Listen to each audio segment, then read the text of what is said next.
A morte de um brasileiro feito refém pelo Hamas tem uma grande repercussão entre a diplomacia nacional e amplia o debate sobre o futuro da guerra. Enquanto isso, a Corte Internacional de Justiça da ONU decidiu que Israel deve parar os ataques a Rafah. Para falar sobre esse conflito no Oriente Médio, a nossa entrevistada agora é a coordenadora do Instituto Brasil-Israel e doutora em Relações Internacionais, Karina Stange Calandrin. Tudo bem, doutora? Como sempre, muito obrigado pela atenção e boa noite. Boa noite, muito obrigada pelo convite. Bom, até que ponto essa confirmação de morte desse brasileiro pode ampliar o atrito que o governo brasileiro tem com Israel, porque há discussão sobre a saída ou não do embaixador. O governo brasileiro diz que o embaixador brasileiro não continua lá, mas Israel quer tentar uma pacificação. Até que ponto que isso dificulta essas negociações e as conversas entre os dois países? Bem, realmente ainda há uma crise diplomática entre os dois países, Israel tenta melhorar as relações, porque não é do interesse de Israel que as relações com o Brasil sejam rompidas. As relações Brasil-Israel, já desde a criação do Estado de Israel, são importantes, para o país. Então, o Brasil é visto como um parceiro muito importante para Israel no cenário internacional, e também há grupos internos no Brasil que não querem um rompimento, e esse é um dos motivos pelos quais o Brasil não aprofundou essa crise diplomática, que apesar de existir, poderia ter se aprofundado, poderia ter passado, de nível a crise diplomática para além, até o rompimento de relações, como outros países da América Latina conduziram com Israel desde o início da guerra, em outubro do ano passado. Então, as relações ainda estão estremecidas, mas há uma tentativa para que melhore.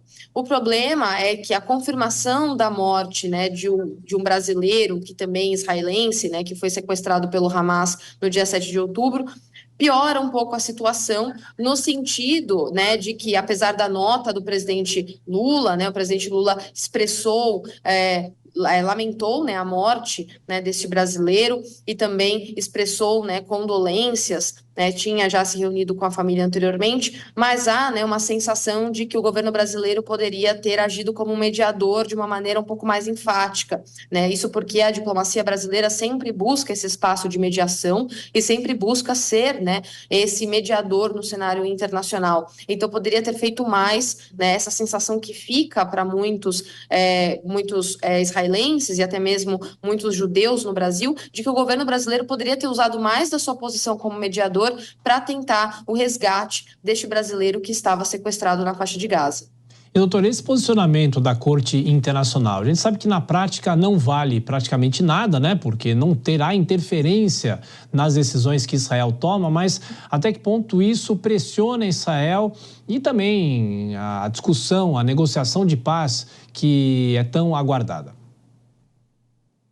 Mais pressão é colocada em Israel, com certeza, vários organismos internacionais têm se colocado dessa forma, até mesmo, temos que lembrar que existe a Corte Internacional de Justiça, que julga países, e temos o Tribunal Penal Internacional, os dois em Haia, por isso que a gente fala Corte de Haia e Tribunal de Haia, porque os dois ficam na mesma cidade, mas têm funções diferentes. Então, a Corte julga países e o Tribunal julga pessoas. Então, nessa mesma semana, tivemos essas decisões, tanto do Tribunal Penal Internacional, que acabou condenando líderes do Hamas, e, ao mesmo tempo, o primeiro-ministro israelense e o ministro da Defesa de Israel, pela operação toda e pela guerra em Gaza de uma maneira mais ampla, e agora a Corte Internacional de Justiça, que pediu, exigiu, na verdade, que Israel parasse com a operação em Rafah.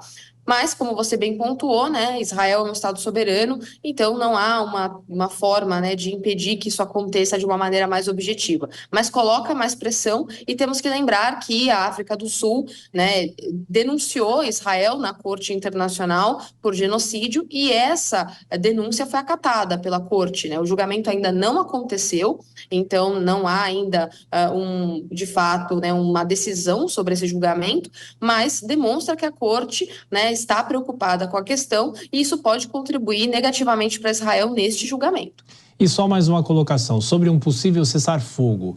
De que maneira as autoridades e também os atores que ficam naquela região estão ou estariam contribuindo para isso? A gente não ouve mais falar sobre o Catar, praticamente não ouve mais falar sobre o Egito, né, que eram duas nações que estavam coordenando essas negociações. Isso ainda é muito distante? Sim, o cessar-fogo ainda parece distante, né? Muitas tentativas foram feitas, mas pouco acordo, de fato, foi consolidado entre as partes. O Egito e o Catar eram os maiores mediadores, né, nesse acordo, mas o Egito tem se colocado também em uma posição muito crítica a Israel, e para ser um mediador é importante a neutralidade. E então, conforme vão fazendo mais críticas, né, o Egito vai sendo visto como menos neutro nessa situação e vai perdendo essa posição de mediador no conflito. Então, dificultando esse acordo de cessar-fogo e o fim da guerra. E aí, então, nessa situação, fica um impasse, porque é necessário. Israel exige o retorno total dos reféns, o que o Hamas acaba, né, demorando para aceitar esse acordo, e, por outro lado, o Hamas exige o final completo das operações militares de Israel na faixa de Gaza, o que também o governo israelense hesita em aceitar. E, com isso, acaba tendo esse impasse, né, e as negociações não são aprofundadas. Doutora em Relações Internacionais, Karina Stange Calandrin, muito obrigado mais uma vez pela atenção. Bom fim de semana, até a próxima. Muito obrigada, boa noite. Boa noite.